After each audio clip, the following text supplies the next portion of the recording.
Welcome to Melanated Rising, where we inspire, uplift, and ignite Black creatives, all while changing the narratives around Blackness. What does it mean to exist Black in this world today with our many intersections? That's exactly what we explore, the challenges, the beauty, and the brilliance. Every episode is a look at what is possible when Black creatives stand in our undeniable power.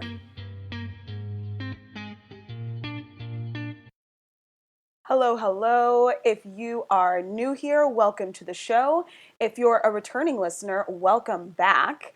We are here for episode 25 of Melanated Rising. I am your host, Kristen Iris, film producer, speaker, and coach who specifically works with Black creatives on doing that deep personal work and dismantling you need to step big into your creative work and your life.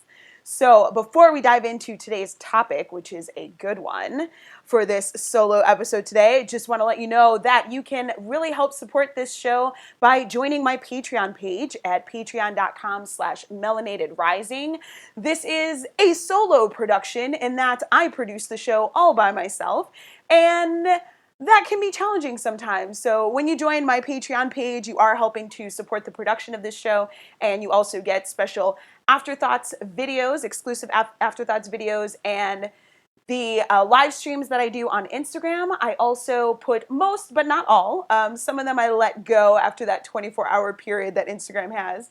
But some of them, most of them, the vast majority of them, I do put on my Patreon for my patrons only. So you get access to those as well. Those are some of the goodies for you. And again, you can go to patreon.com/melanatedrising and join there. And let's get into the show.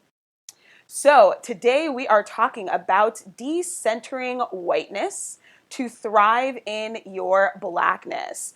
And this is a topic that I have been, not topic, but something that I've been working on myself as part of my own dismantling, something that I help my clients through as well. And it's really important because we live in a white supremacist heteropatriarchal society, meaning that our society values and puts above in the hierarchy whiteness, heteronormative behavior, and patriarchal values. And all of these things are actually rather oppressive. And so living in a white heteropatriarchal world, we are indoctrinated into certain ways of thinking. We're indoctrinated into ways of operating, into ways of seeing the world and ideologies that are actually oppressive. And when we can expand out of that, we can do so much more for ourselves, for our lives, for our creative work. Now, because of these oppressive paradigms, they create limitations on our minds, which then limits a lot of things in our lives. It can limit your relationships. It can limit your the ways that you pursue different endeavors. It can limit, if you're an artist, the art that you're actually creating.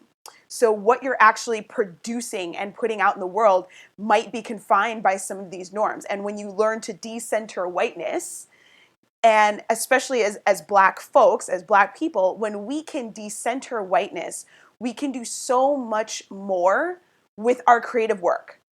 We can do so much more in sharing messages, sharing different kinds of stories, showing different representations of people and of Black people in particular that expands the narratives around our lives and our existence and expands the view of our humanity and challenges the old narratives and old ways of thinking and old oppressive paradigms that we have been operating in. And that is really a powerful thing.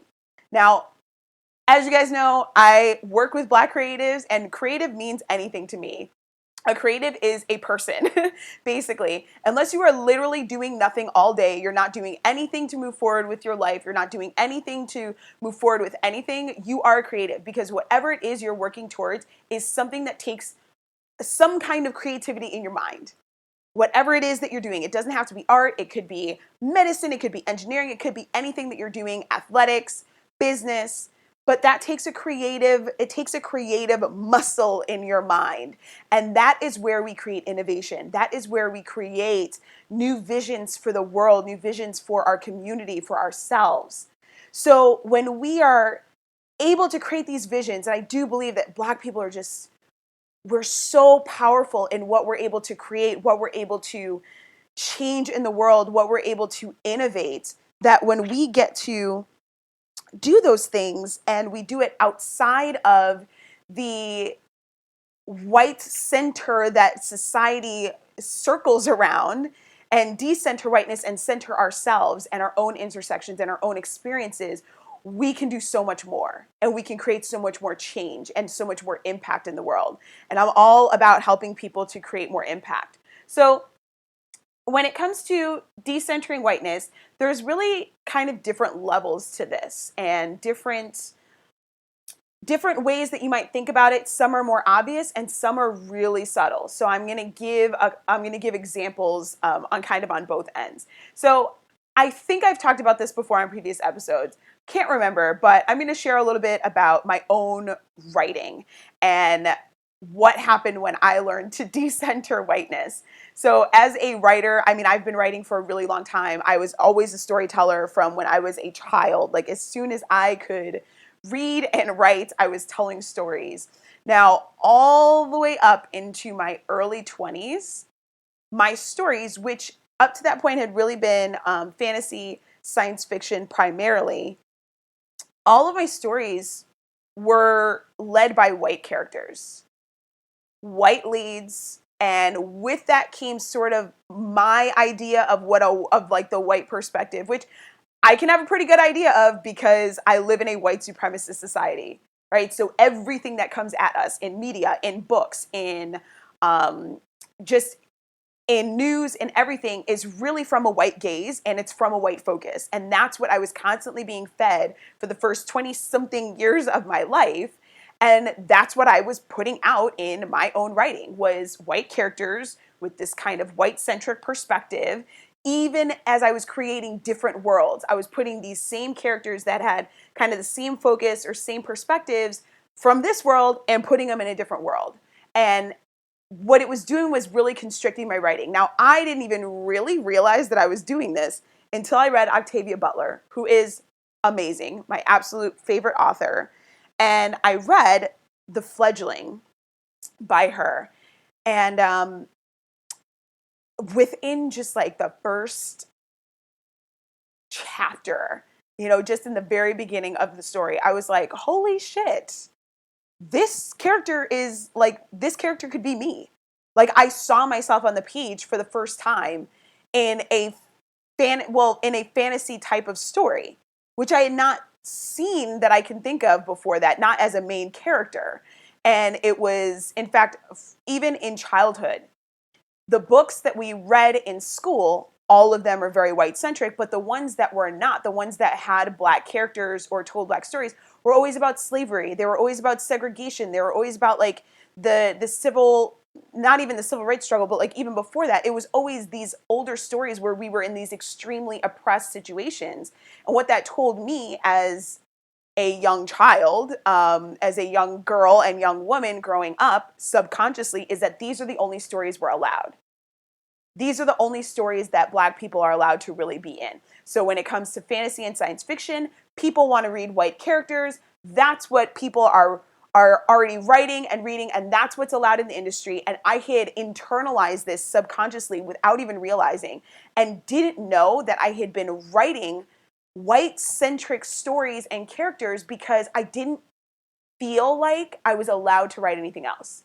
I didn't know that I was allowed to write anything else. And I read Octavia Butler. I saw myself on the page. I was like, wow, if this was a movie, I could play this character, except honestly for that character, I was too old to play her. But I thought about it as like, when I was 12, I would have wanted to play this character.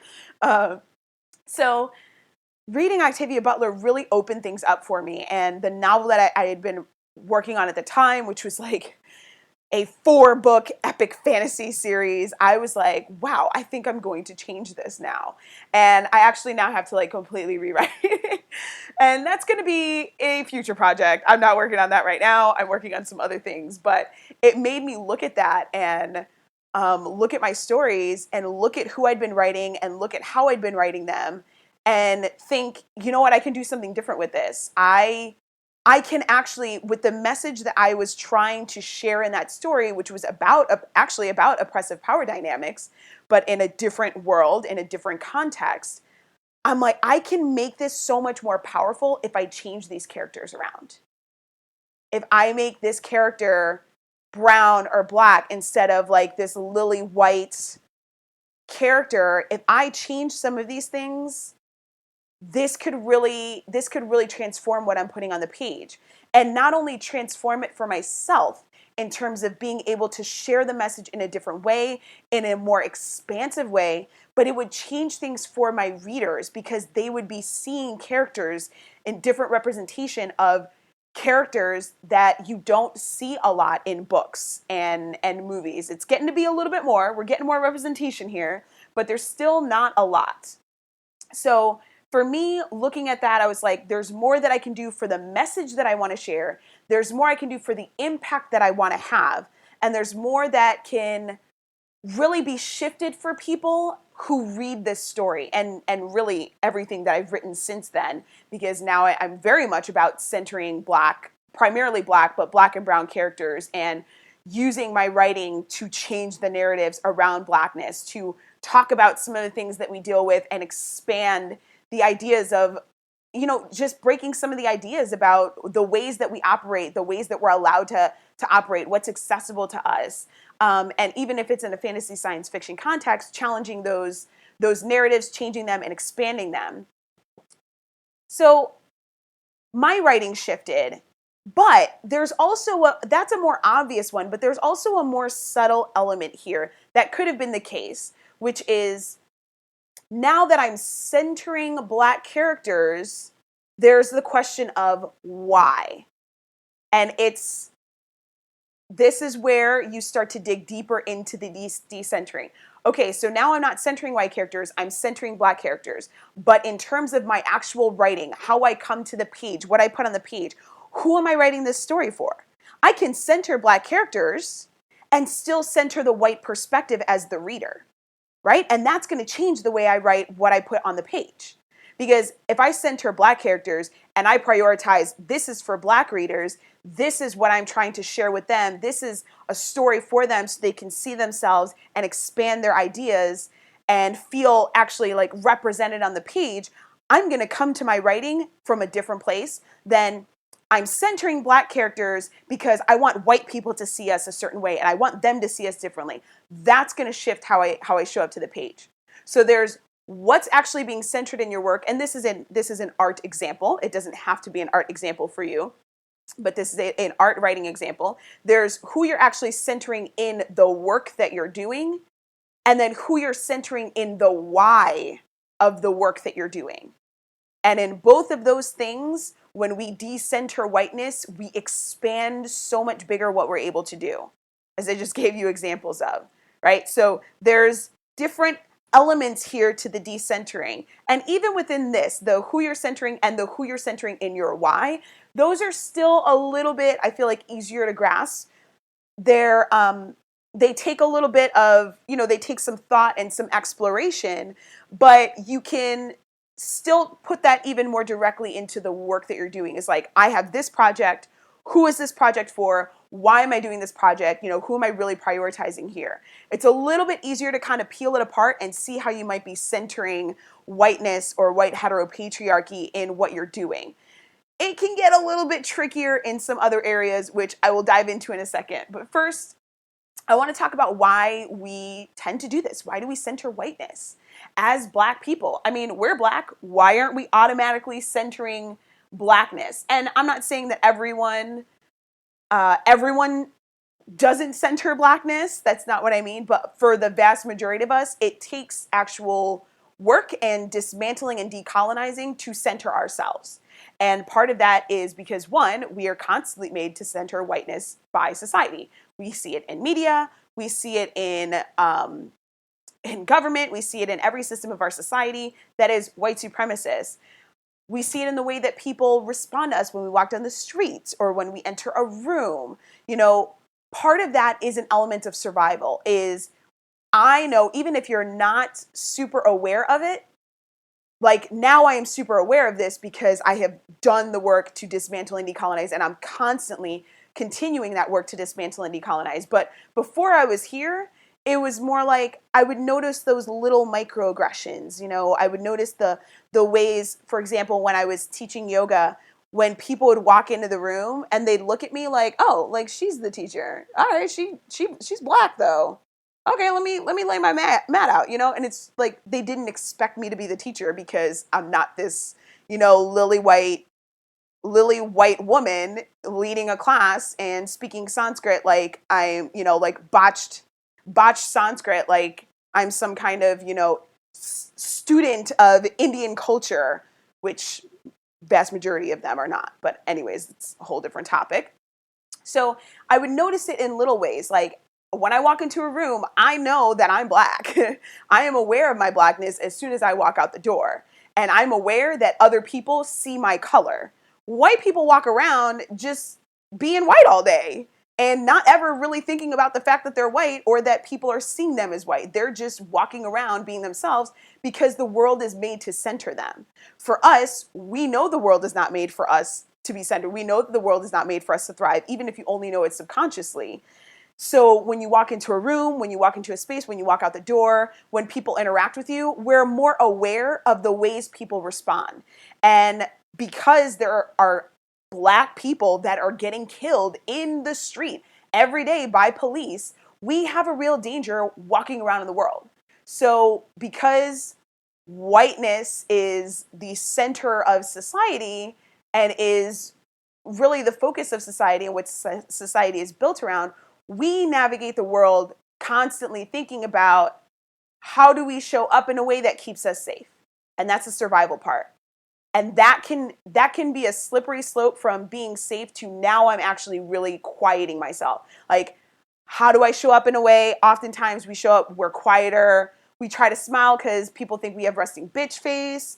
You try to like talk in a softer tone because people will think you're aggressive or you're being mean, even if you're literally not. You're just talking like a normal person, or quieting down because black people are so loud. All these like stereotypes and ideas that people will automatically put on us, whether that's what's happening or not. We're always aware of this. And so when we're navigating the world, a lot of times we navigate the world prioritizing white people's perspectives because we're trying to make them more comfortable so that we can navigate the world in a safer, more comfortable way.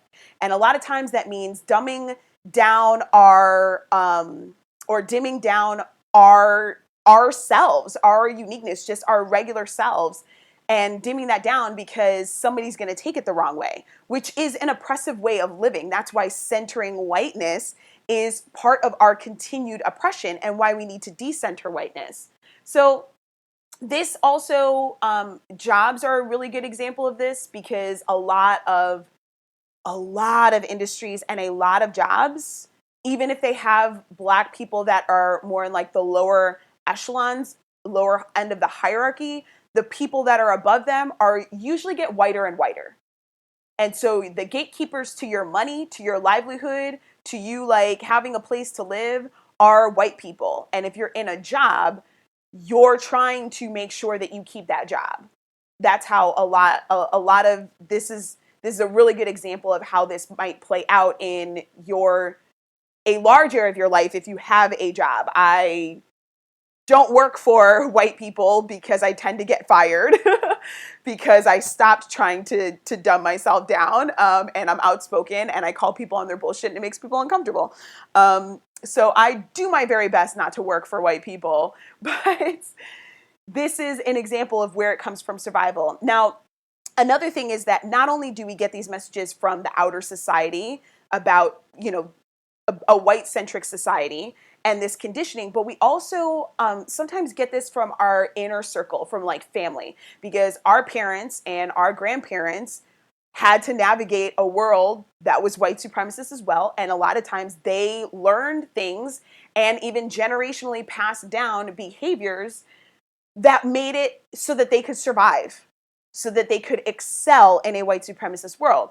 And a lot of those tactics and survival methods and ways of really appeasing whiteness or I can't think of the right word. It's like on the edge of my brain. I think it starts with an A. Anyways, I can't think of it. But to really kind of live into a white dominated society was to adapt a lot of the same behaviors or ways of speaking, or, you know, like I said, making yourself nicer or making yourself quieter or less combative or whatever, and finding ways to navigate the world. And so they taught us those things. And now we're in a place, and I'm here trying to do the work and help people to kind of break out of the idea that we have to keep operating in those paradigms. We have to keep operating in those same ways to excel. We actually don't. It's challenging because we're changing the ways that society operates when we start showing up in our full blackness, but that's actually what's needed. Because these survival tactics, these ways that our parents and our grandparents navigated the world, they are ways that actually keep us, while they help them to survive, in a way they also keep us oppressed, because they center whiteness and they keep us operating from a place of we can only show up this way if we're going to thrive. We can only show up this way if we want to achieve whatever idea of success is. And those are not necessarily accurate, and they're not even necessarily like healthy or equitable ways of showing up in the world. So we get to break those paradigms, but we can't break those paradigms when we're still centering whiteness. So these are some of the reasons why, especially for Black people, that decentering can be really challenging, and it can be like blind spots that we don't even see around how we're centering whiteness in how you show up in your creative work, in whatever work it is that you're doing, in your relationships. You might even be prioritizing it. There's all different ways that we are conditioned to center whiteness. So we all live in a white supremacist, heteropatriarchal world. As I said, it's in everything, and it's really what everything is built around. So we learn structures. This is where it gets a little bit more challenging to kind of peel apart. But we learn structures and ideas about things that seem like they have nothing to do with whiteness, but because they are designed by and for white people and the advancement of white people, they are designed really for the advancement of oppressive paradigms. So it's done in that lens. So, for example, something that seems like it may not have anything to do with race is business. Like outright, just by itself, business doesn't necessarily have to do with race. But if you're an entrepreneur, like when I started in entrepreneurship and online entrepreneurship, I was learning from a lot of white business people, a lot of white entrepreneurs teaching business. And a lot of the things they were teaching didn't necessarily work for me. Some of them did. But what I've learned now, however many years into this, I don't even know how many years actually, what is it, like 8 years? Something like that, into entrepreneurship, I'm looking back at some of the things that I was learning, and I'm like, oh, this is actually oppressive. Like, this is an oppressive way of doing things, or this is an oppressive mentality to have, because it ignores the actual systemic oppressions that certain groups of people have to deal with. Why does it do that? Because these people were white and they're operating from a white perspective where they don't have to deal with these systemic oppressions. And not only do they not have to deal with them, they actually benefit from them. Okay? So when we're looking at the ways that we need to decenter whiteness, we need to actually look at a lot of the different things that we've learned. Like in business, I've actually had to look at what are the things that I've learned. And because I learned so much from white people, I do question the things that I learned. I'm like, okay, well, is this oppressive in some way? And I'm not necessarily, like, I'm still kind of peeling apart things. A lot of things I just let go of. I was just like, that's not working. I'm not going to do it. I'm going to find a different way. But I do look at the way that I operate business, and I'm still trying to find ways to navigate operating business that's not oppressive, because business is capitalistic. And I'm like anti-capitalism, but also I want to secure the bag. Like, how do you balance those two, you know? So when we're looking at it, like I said, we have to look at the different ways that we've learned things, that we've taken as, oh, this is the right way to do it, or this works. And looking at, well, just because something works doesn't mean that it's actually good. Like, it can work, it can still be oppressive. It can work, it can still center whiteness. It can work. It can still be capitalistic. And when we look at, okay, part of that decentering whiteness and white supremacy is to actually look at what's the impact, what are the deeper things about this messaging. So another message, and this has to do with business, is like hustle. Oh my gosh, what are some other ones? Like the glorification of hustle is one, because it's this idea that like you have to work hard, and if you work hard, that there's going to be, there's going to be positive results. And if you're not seeing positive results, it's because you're not working hard. First of all, as Black people, we know that's not true because we were slaves and we worked our asses off for other people and we didn't get rich. So that whole idea that you have to work really hard, and if you're making a lot of money, it's because you worked really hard. That's also not true, because white people make tons of money. There are plenty of white people who make tons of money. You're 1%, and you're 1% of the 1% make ton of money, and they didn't work that hard for it. They have family money. They came into money. They had a good network because they had white privilege and power to give them that leg up, right? So the idea that if you made a lot of money, you worked hard, that is an oppressive idea. And then the idea that like, oh, if you're not making a lot of money, you're not working hard enough. There are people who are working 3, 4, 5 jobs just to make ends meet, because we live in a society where most people do not make a living wage. And they're working really hard. They're still just barely making ends meet. And they're not seeing these like buckets of money coming their way. So this idea that like, oh, you're not working hard enough is actually meant to get us working even more for other people, to make other people their money. Because all those people working 4 or 5 jobs, guess whose money they're making? It's somebody else's. Somebody else is taking most of that money, which is why capitalism is such an oppressive paradigm. It's such an oppressive way of operating.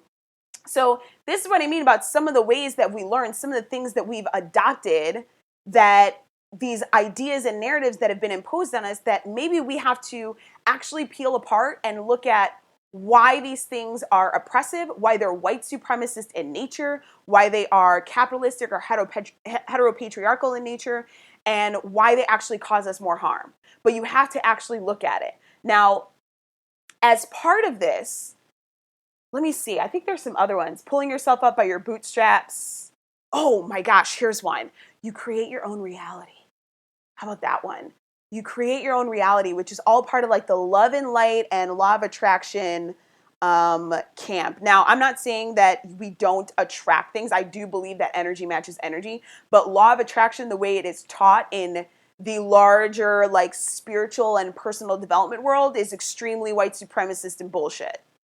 Okay, so it's this idea that everything that happens to you is your own creation. That's bullshit.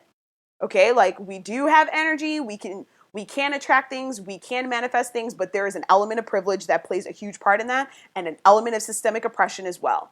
We are still people in a physical body navigating an actual physical world that has a lot of things going on that are outside of us, and a lot of things going on that dictate what happens to us. And we can navigate that and break through that, but let's not pretend that that shit's not the case, okay? I didn't create a white supremacist world, but I do have to live in one. And while I can sit here and manifest and draw things to me and do the work, that doesn't mean that I still don't have systemic oppression that is making that more challenging than someone who is white and rich and was born white and rich. Okay, privilege is an important part of that, and systemic oppression is as well. But this idea that like you create your own reality, it victim blames, and it completely dismisses systemic oppression. It completely dismisses oppressive trauma and racial trauma and all kinds of other trauma, and it completely dismisses white people's complicitness in systemic oppression and white supremacy.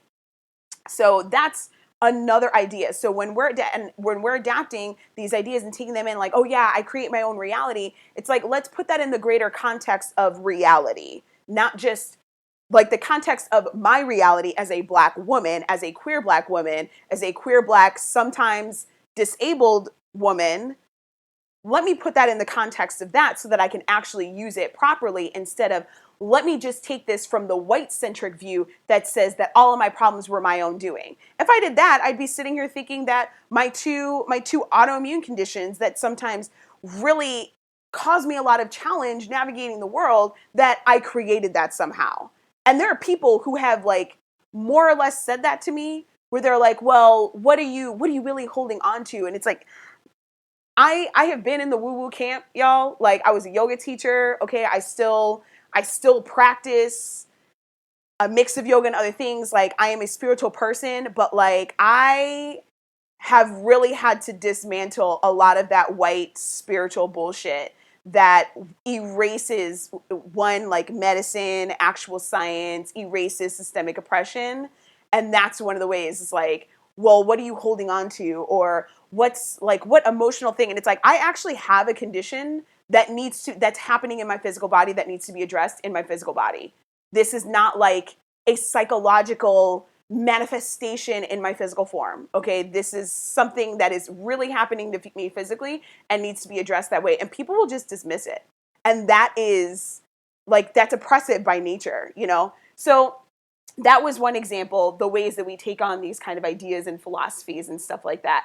Now, here's where it gets even more challenging to navigate that decentering, is we may try to expand within an idea of something, like breaking the norms, but not see that we are still operating within that oppressive container. So I'll give you an example. I didn't do the live. I hopped onto someone's live yesterday, Madeline Cedeno, she was actually a guest on this show, and she was doing a live on the Afro-Latin Diaspora page on Instagram. I hopped in, and something that we ended up talking about was masculine and feminine energies, and like the masculine and the feminine.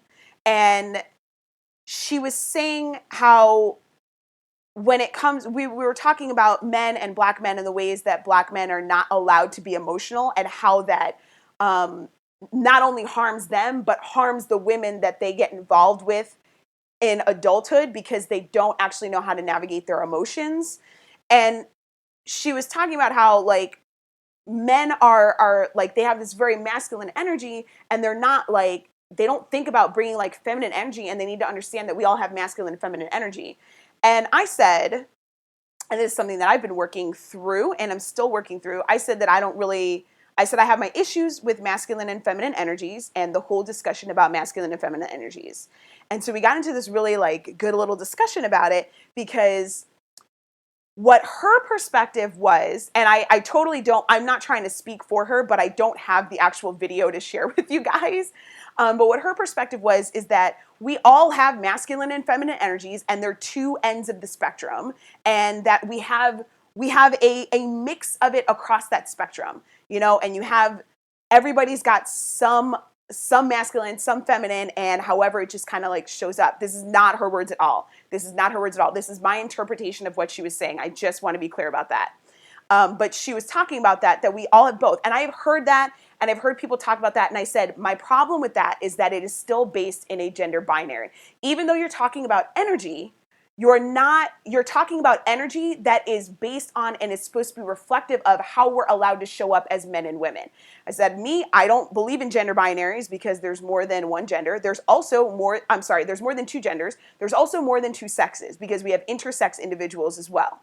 All right. So even if you're talking about actual sex and anatomy, that's still false. We still have more than two sexes. Now, with the masculine and feminine, the argument that people make is, we're not talking about gender, we're talking about energy. All right, that's cool. That's fine. I get that. Now, what my thing is, where did we determine that these energies are masculine, these things are feminine, that these qualities are masculine, these things are feminine? That came from somewhere.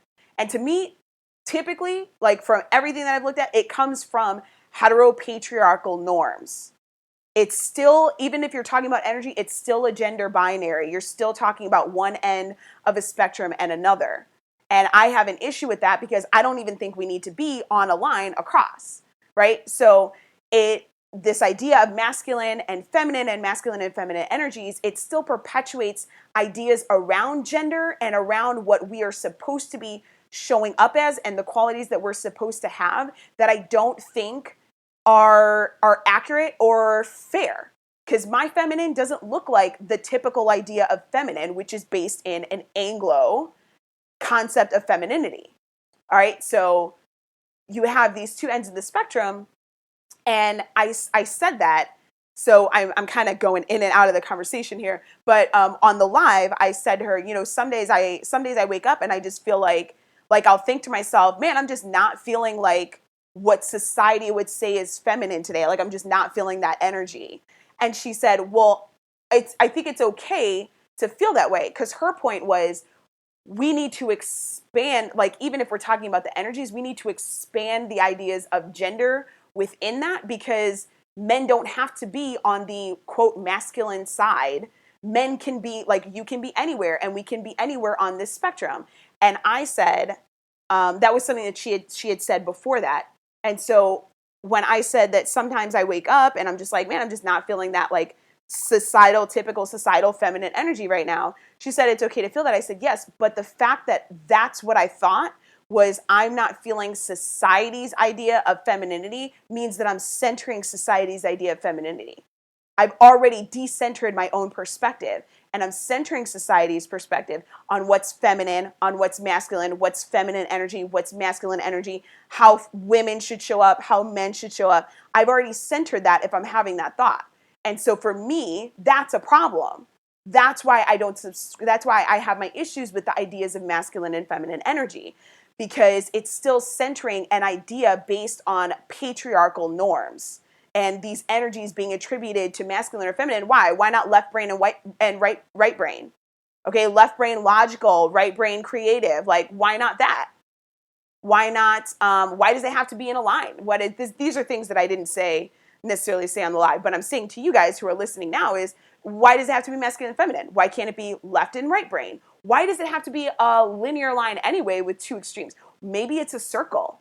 Maybe it's a quad. Maybe it's four squares. Maybe it's, like, this is what I mean, is we don't have to operate in this idea of masculine and feminine that is really based on white heteropatriarchy and keeping people in certain roles in society. What if we just got rid of all of that entirely, decentered it entirely, and just looked at qualities? Creative, analytical.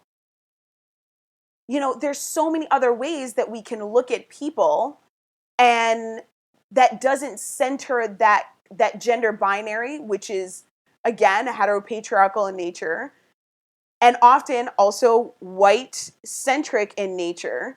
We could get rid of that if we decentered whiteness. Now, I'm actually going to tie this into whiteness, because you might be wondering where the connection is there on the gender binaries to centering whiteness. And one of the ways that this is the case is that a lot of times the idea of what's feminine is based off of white women femininity. Now, this is actually why I can understand why we as Black people would want to reclaim feminine and talk about feminine and masculine energies. Because as Black people, both Black, I say both because it is in the context of masculine and feminine, it is a binary. So I know that there are people who don't identify with either, but Black women are often denied femininity by, in particular, white women, but also just white society in general. We're denied femininity. We're denied that softness. We're denied vulnerability, because we're expected to be strong. We're expected to be everyone's workhorse. We're conditioned to put everyone first and take care of everyone. Our ancestors were there taking care of white women's babies, and their own babies were dying because they were feeding white women's babies because they didn't want to do it themselves. So this is something that's generationally been passed down, is we have been denied our femininity. And when we show up and we're vulnerable or we're soft, a lot of times that is seen as a weakness and seen as, okay, how can I use this now? How can I use this person? And people look to take advantage of us. Men, Black men, on the other hand, with the concept of like masculinity, Black men are often shoved into this box of like super hyper masculinity and toxic masculinity, and like they're violent and they're aggressive and they're animals, and it's dehumanizing for Black men, just like it's dehumanizing for Black women for us to be denied this part of who we are: softness, vulnerability, needing of care and love and affection. Black men also need those things as well, but they're not allowed to even be the full spectrum of whatever this white supremacist idea of masculinity is. They're only allowed to be portrayed as the hyper masculine, toxic masculine, aggressive, dangerous masculine, and that's not fair to Black men either. So in either context, I understand the ways that we've been denied being able to really embody the societal idea of femininity or the idea of masculinity or healthy masculinity, and wanting to reclaim that, because that's also been me wanting to reclaim it. But now I'm in a place of like, as we're trying to expand within that container, which is kind of what I was trying to tell Madeline on the live yesterday that I don't think I really got to, is while we're trying to expand within that container of masculine and feminine, we're still operating in that oppressive container, in that limited view of how we are allowed to show up as people and as humans. And that view is based in a white-centric idea of masculine and feminine. And so we can say, like, yes, I want to reclaim and I want to expand within that and change the ideas of what's masculine and feminine, but we're still operating within those themselves can be oppressive constructs. And we're still operating, we're expanding within an oppressive container. And that's where it takes even more of peeling away and looking at like, oh, is there something about this that actually centers whiteness or that perpetuates heteropatriarchy? For me, and I'm sure there are people who disagree, the whole concept of masculine and feminine energy perpetuates white heteropatriarchy. And I'm still working to decolonize it. I have not totally done it because there are times when like I do feel, quote, feminine, and that feminine is based in society's idea of feminine. And while it's like in that moment, it's like, oh, but this feels good for me, that I thought about society's idea of feminine still feels kind of like, well, where is this coming from? Let me explore this. So I'm still decolonizing it myself, but this is what I mean about we have these containers that we may try to expand in and not realize that we're actually still expanding in an oppressive container. So we have to decenter whiteness. We have to decenter that and really start to expand our ideas around these different concepts, these different ideologies, these different ways of being, and ways that we might be relating to each other, ways that we might be relating to our art or our work or our activism, expanding those ideas, because it's going to massively expand the scope of what you can actually accomplish and the impact that you can have with it. So I hope you guys are following me with this. I know I'm hopping into some different places, but I think this is such an important and powerful topic. Now, the question is, what can you do? I'm going to give you 3 actually rather simple questions to ask yourself, really in anything that you're exploring, whether it is your art, whether it is you walked into a room or you had a thought and now you're questioning that thought, right? So 3 questions to ask yourself. 1, who am I prioritizing here? This is a great one if you are doing some kind of creative work or some kind of project. It can even be a business. It's like, who am I prioritizing here?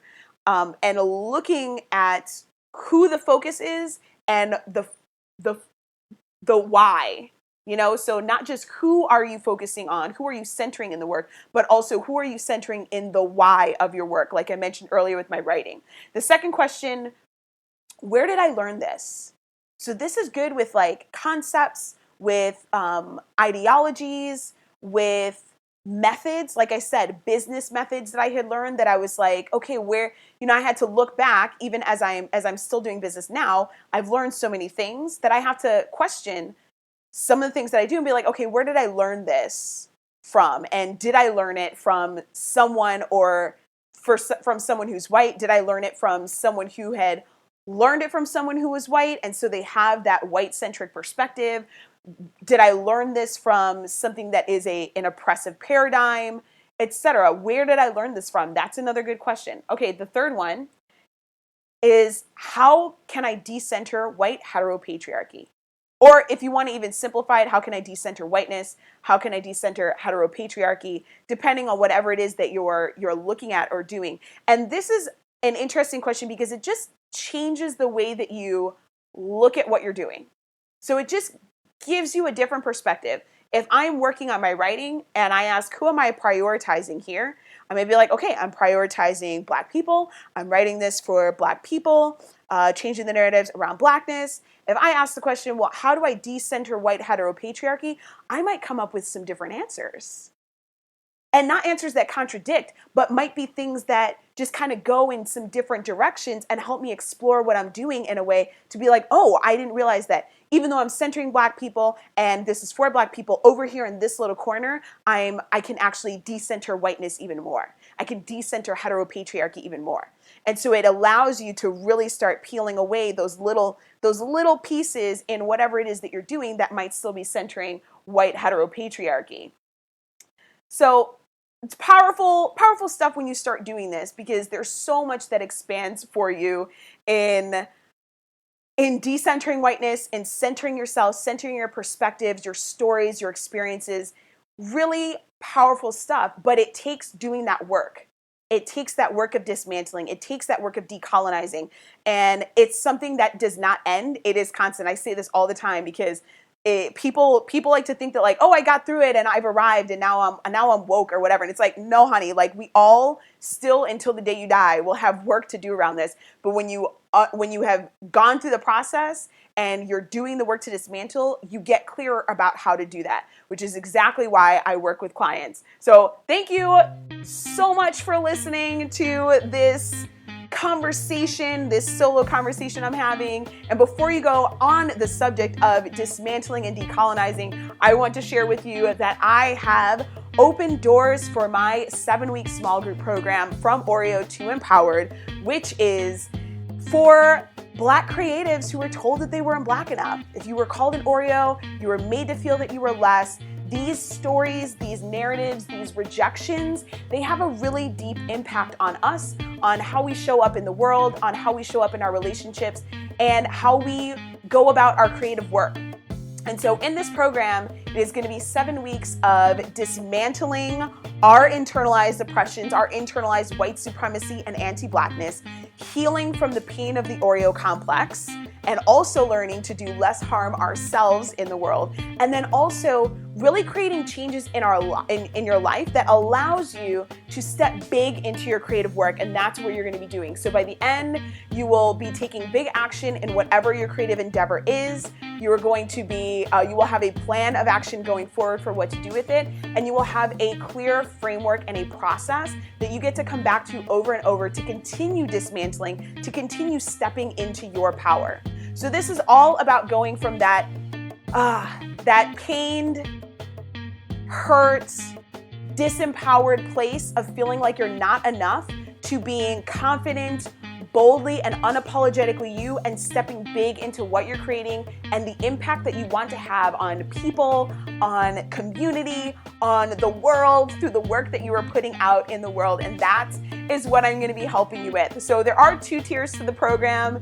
One is the small group coaching element. That one is by application, and applications are open. I am also offering scholarships, partial scholarships for that program as well, for people who have an additional financial challenge or hardship. And then there's also tier 2, which is the content and the Facebook group support that we will have for everyone who's in the program. So it's 2 different tiers so that I can create different levels of access for people at different economic situations to find something that works for you, but that you'll still get really, really powerful work. So go check it out at kristeniris.com/Oreo. That's where you will get all of the information, where you can apply, you can join tier 2, or you can even send me a little message if you have questions and we can chat about it. Because I'd love to answer any questions that you have so you can decide if this is the right path for you. But this is a program I ran in the spring. It is transformative, it is beautiful, and the things that will come out of it for you are going to be long-lasting changes that you get to take with you for life and that you get to build on. So it's incredible. Anyways, thank you so much for joining me for this show. And if you enjoy the show, please make sure you subscribe so you get new episodes. And please rate and review on iTunes, because it is the best way to help others find us and get this show out to more ears. Now, if you would like to help support this podcast, as I mentioned in the beginning, I invite you to join my Patreon page at patreon.com/melanatedrising. Thank you again for tuning into this episode. I will see you next week with another guest episode. And always remember to stand in your Black creative power.